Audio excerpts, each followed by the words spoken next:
I am Manzoor Ahmed. I am teaching biology.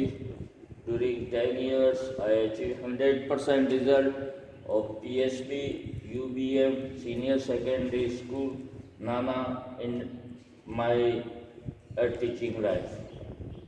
I am teaching 12 biology and the chapter first, sexual reproduction. What is sexual reproduction? मैं आज chapter first का तीसरा topic जिसको sexual reproduction in angiosperm plant को पढ़ा रहा हूँ और वो तीसरा टॉपिक है और लास्ट टॉपिक है। What is sexual reproduction? Sexual reproduction क्या है? Previous we have to discuss about asexual reproduction, but now with sexual reproduction in angiosperm plant. हम पहले जो पढ़ा वो अलैंगिक जनन के बारे में था, उसके पहले के टॉपिक के। आज जो पढ़ रहे हैं वो सेक्सुअल रिप्रोडक्शन के बारे में। तो सेक्सुअल रिप्रोडक्शन है क्या?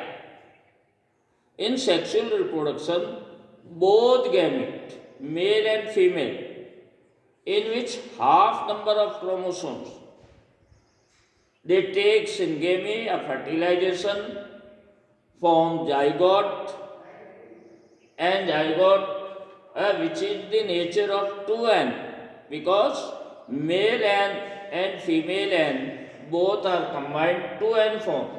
This is called diploid. And this zygote is converted into seed, and seed may be diploid in nature. ये जो सेक्सुअल रिप्रोडक्शन है इसके अंदर दो लैंगिंग है, एक नर और एक मादा। मेल गैमेट के अंदर हाफ नंबर ऑफ क्रोमोसोम है n, और फीमेल गैमेट के अंदर भी half number of chromosomes n है।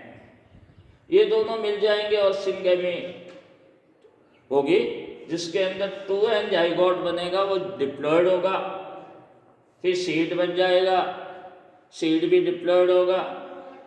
इस तरह से सेक्सुअल रिप्रोडक्शन में बी डन।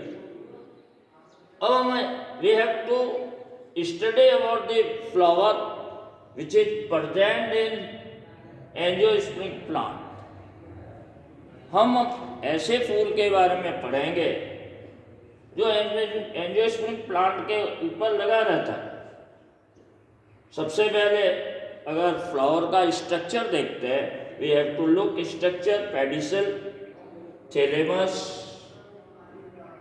फिर sepal, petal, androecium and gynoecium. इसके अंदर चार पार्ट होंगे। पहला होगा सेपल होगा जो हरे रंग का होगा, पेटल कलर्ड होगा, फिर एंडोसियम मेल पार्ट होगा और गाइनेसियम फीमेल पार्ट। ये जो पूरा जो फ्लावर है, they have to complete this flower is called complete flower. ये पूरा संपूर्ण पुष्प है जिसके अंदर ये चारों भाग है। दो सेक्स वाले भाग है और दो हैं वेजिटेटिव पार्ट्स हैं जो सेपल और पेटल्स है। तो this is the complete flower. अगर इसके अंदर मान लो एक पार्ट नहीं है, कोई भी पार्ट, चारों में से एक पार्ट नहीं है, जैसे एंडोसियम नहीं है, या किसी के अंदर गाइनेसियम नहीं है, किसी के अंदर सेपल नहीं है, तो ये जो इनकम्प्लीट फ्लावर कहलाता है। और जब इनकम्प्लीट फ्लावर कहलाता है तो बहुत सारे यूनिसेक्सुअल जो प्लांट होता है, in which there are so many unisexual plant, in which one is male gamete is present but female gamete is absent. किसी के अंदर मेल नर वाला पौधा होता है, तो किसी के अंदर कोई मादा वाला पौधा होता है। तो द एग्जाम्पल इज गुड पपीता। अगर हम पपीता को ले तो उसके अंदर नर और मादा पौधे अलग अलग होंगे, और जब हम पपीता खाने के लिए जाएंगे तो मादे पौधे की तरफ ही जाएंगे, नर पौधे की तरफ तो जाने का सवाल ही नहीं उठता।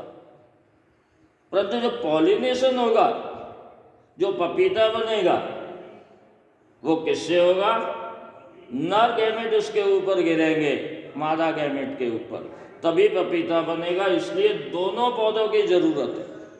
It is the necessary the both plant, male and female, and the flooring grains will be fall down on the another plant of the female, and they provided to the papita. And therefore, this is the complete flower, this is the incomplete flower, unisexual, one which one flower is male, one plant is male, and another plant is female. How many sexuality we have to look in human being, we have to look in animal kingdom. Male is me, female is.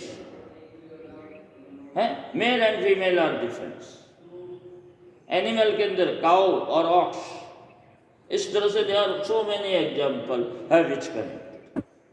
Now we come to the male gametophyte and female gametophyte in angiosperm plant.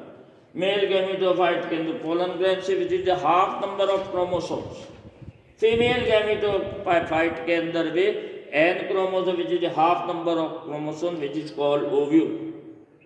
At the fertilization time, both gametes meet each other and take syngamia fertilization and form two zygote, and that zygote converted into the embryo, and embryo converted into the seed, and seed will become a haploid in nature, the diploid in nature, and the male pollen grains and the female ovules are converted into the haploid nature, and this form is called a fertilization.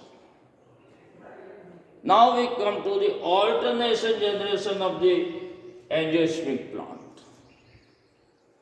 Now the alternation generation, we seed grow in soil and form plant, and plant when the plant is growing up and they bearing flower, and flower converted into the haploid nature, and pollen grains, ovule and ovules, and this is the haploid nature.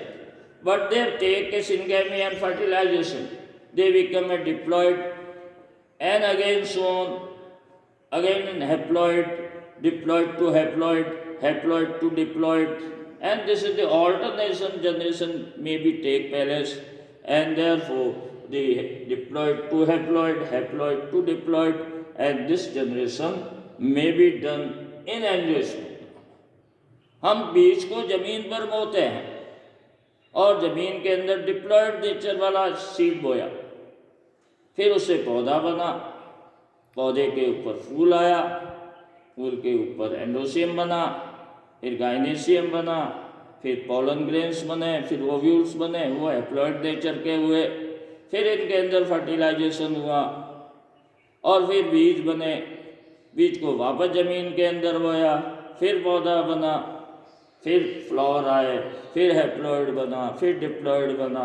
इस तरह से alternation generation में भी take place in angiosperm plant, and therefore this topic may be end, and the chapter first is end, and now we meet to the next chapter, second chapter in 12th biology.